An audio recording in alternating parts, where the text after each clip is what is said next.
Hello everyone. In this video, we are busting one of the biggest myths in detailing, which is the idea that you have to copy every detailer you see online just to be successful. I've kind of preached this a little bit before, but that's just because I'm so passionate about it. I get it, I've been there. You watch someone's video, you see their setup, their tools, their crazy deep cleaning methods, and think, if I don't do it just like them, I won't make it. But that could be further from the truth. While you definitely can learn some things from social media, blindly copying everything can actually set you back. And I know this because I've made the same mistakes myself. And I want to help you avoid this trap. So, break it down. The first thing you've really got to remember is that every detailer's situation is different. When you're watching a detailer on YouTube or Instagram, what you don't see is all the factors that make their situation different from yours. Maybe they're making six figures and can afford all of these fancy tools. Maybe their customers are paying these, what seems like now to you, are unfathomable prices. Or maybe their climate just allows them to work year round, whereas you're experiencing harsh cold winters or just really hot summers. So if you go in just assuming that everything that works for them is going to work for you, you're going to lead into some frustration.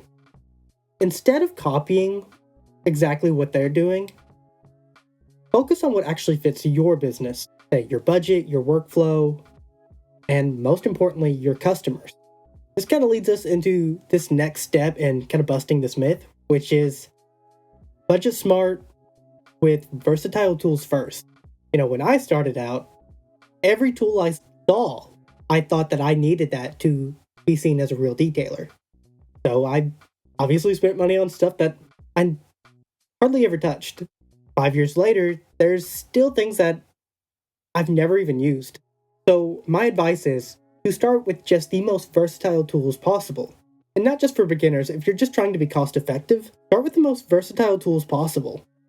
Try to get some equipment that can handle multiple jobs and isn't hyper specialized for one task. With that said, your process may end up taking longer than some of these higher end fancy tools, but the results will still be the same. You're still going to get fantastic results, even if it takes you a little more time. And when you start making money, then you can upgrade those tools and cut down that time, and end up making more money and making your customers happy faster. Then you can make your customers happy faster. But don't let a lack of expensive gear stop you from detailing now. This next part is probably what I struggled with the most, which is learn how to detail first, and the marketing comes later. It's very easy to be swept up in thinking that marketing is kind of a foundation of your detailing business. But in reality, it's the skills that you craft, you hone, those are what you're trying to market. And so don't get caught up learning about what to post, when to post, all these things before you've even figured out how exactly to do all these things you're trying to market. If you're just starting out, you should really be focusing on mastering your craft and not trying to go viral yet. Because even if you do get an influx of customers, if you don't have the skills to take care of those customers, it's not going to last. Myself included, I've seen so many beginners stressing about content and making cinematic videos, and just trying to keep up with these other detailing influencers. But if your skills aren't solid yet, it's wasted energy. So unlike me, your first priority should be perfecting your work and satisfying your customers. Once you've got that down, then you can start posting to social media more and more. And it's okay to show off some of your beginner work, maybe some before and after pictures to kind of get some people in, but posting videos, reviews, things like that, to really kind of build out this online portfolio, that should definitely come down the line.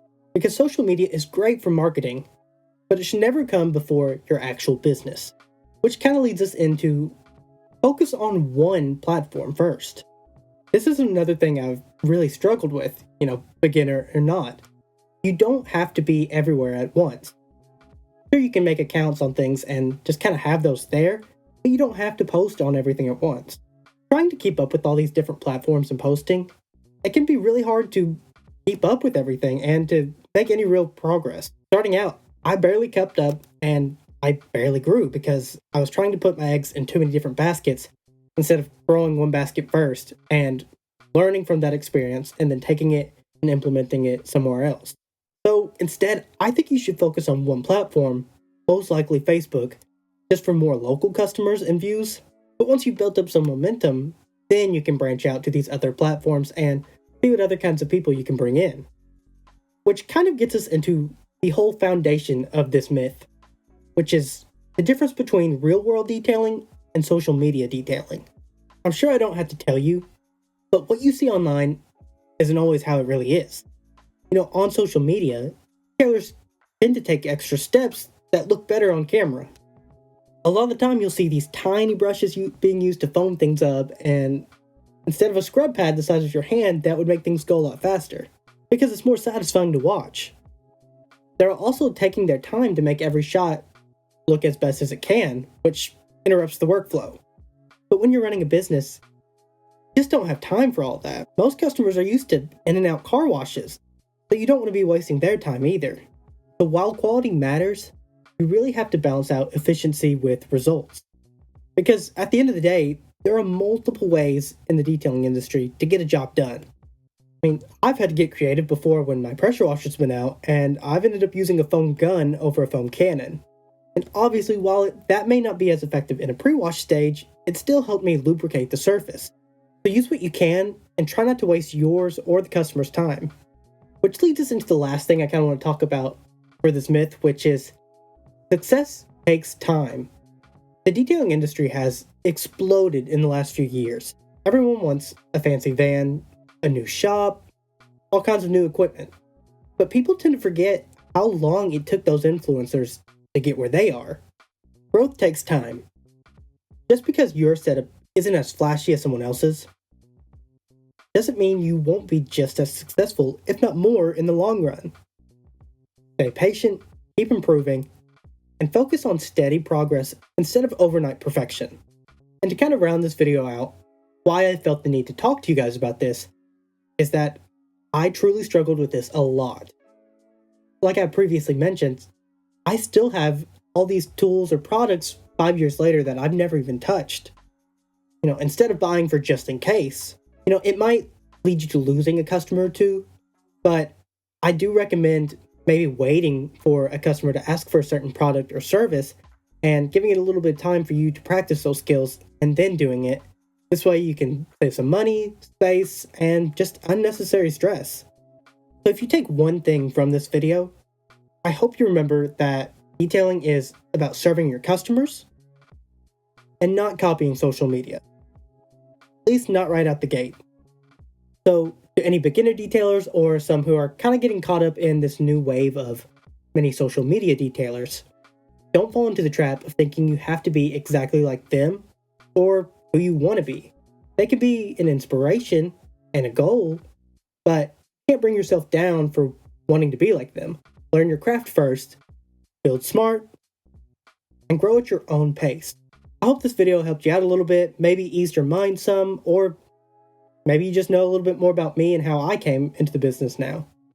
And if you already knew this, which, I hope you did, then I'd like to hear what's the biggest detailing myth that you believed in while growing your business. But other than that, thank you guys for watching, and I'll see you in the next one.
growth takes time. Nervous burp again.